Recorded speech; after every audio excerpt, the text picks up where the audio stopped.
Assalamu alaikum warahmatullahi wabarakatuh. Today we have our experiment, column diameter and pressure drop in packing absorption column. In order to design a packing column, we follow some parameters.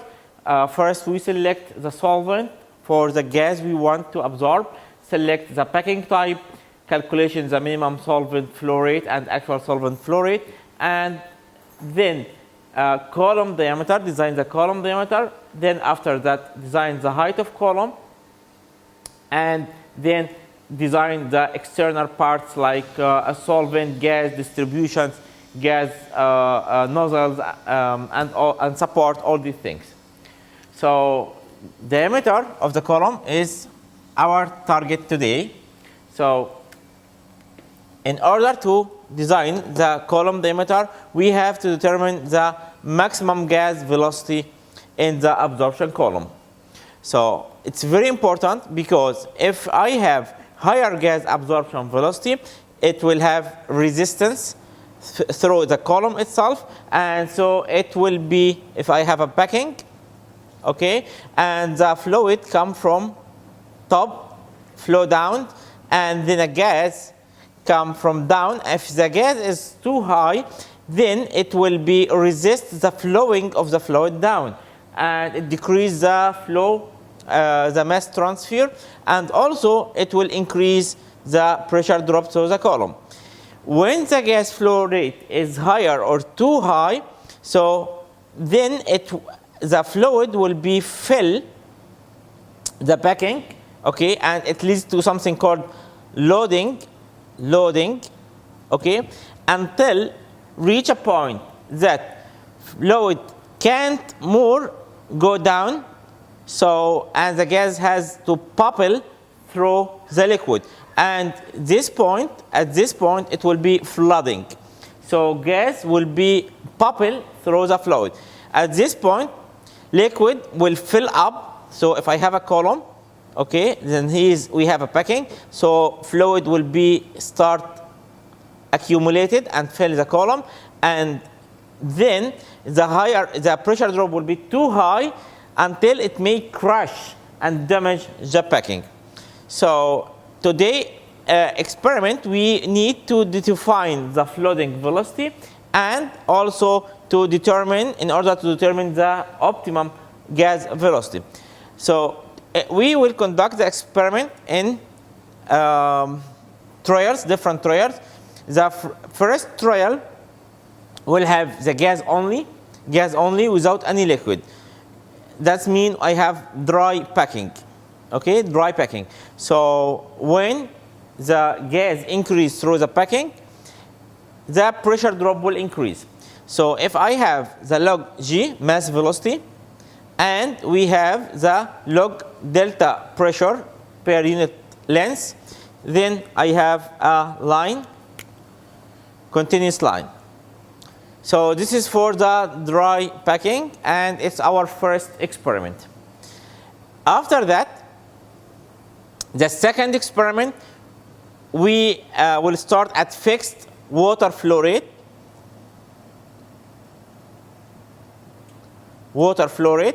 So, and for the third trial, we have another higher water flow rate, and then another higher water flow rate.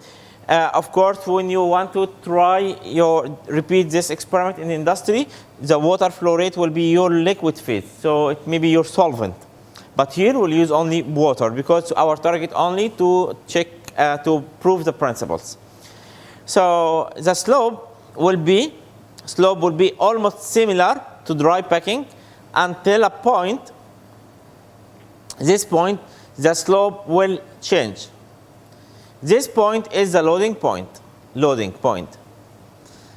Then until it reach to another point, the slope becomes very steep, and this is flooding point. And this is the flooding velocity. Again, when we go to the higher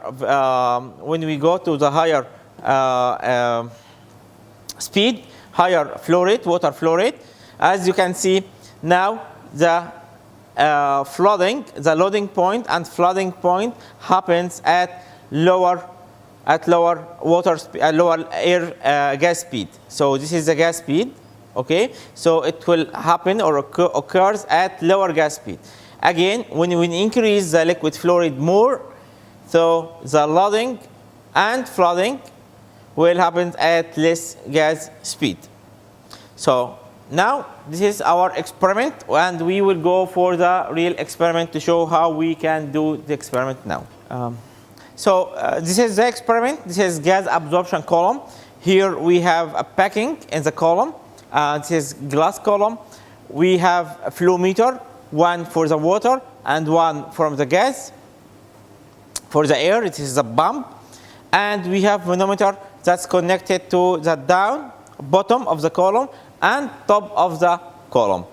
Also, we have a water tank to distribute the water through the column.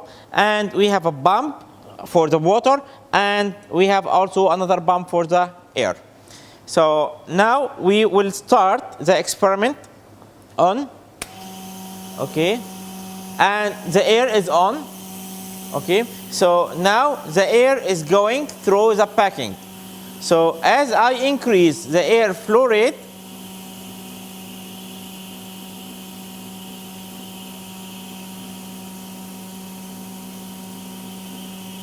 we can start from the lower to the higher.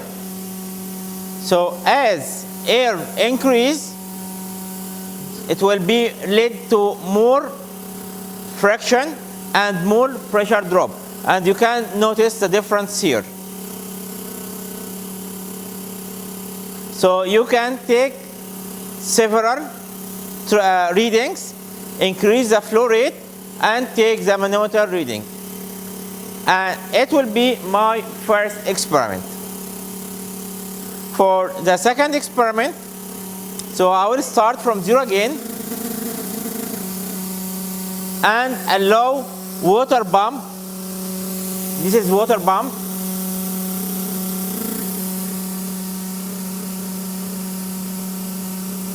So I can adjust the water flow rate through the water manometer, through the water flow rate.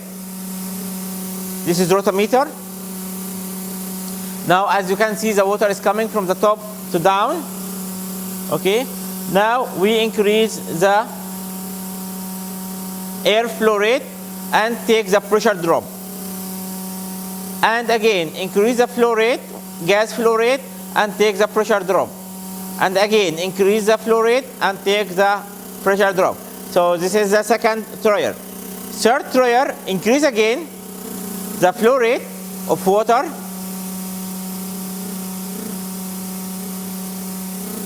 and increase, so this is my new fixed water flow rate. Now I can increase the air flow rate and take the pressure drop. Then increase again, take the new pressure drop, increase again, and take the pressure drop, and that's it. Okay? And it can be repeated.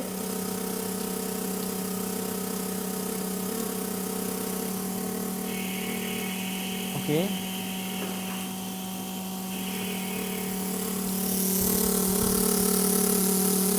Okay. Now, okay. As you can see here, when the water comes, it can't go down. It fills. So as you can see here, the water fills in the column, and the water fills start accumulated. Okay, and here we have, if you can see the bubbles here, that means the air have to bubble through the column, through the water. So this is my flooding point. So take the pressure drop, take the pressure drop. So this is my flooding velocity and flooding point of the gas speed. So this is all about experiment. Thank you so much.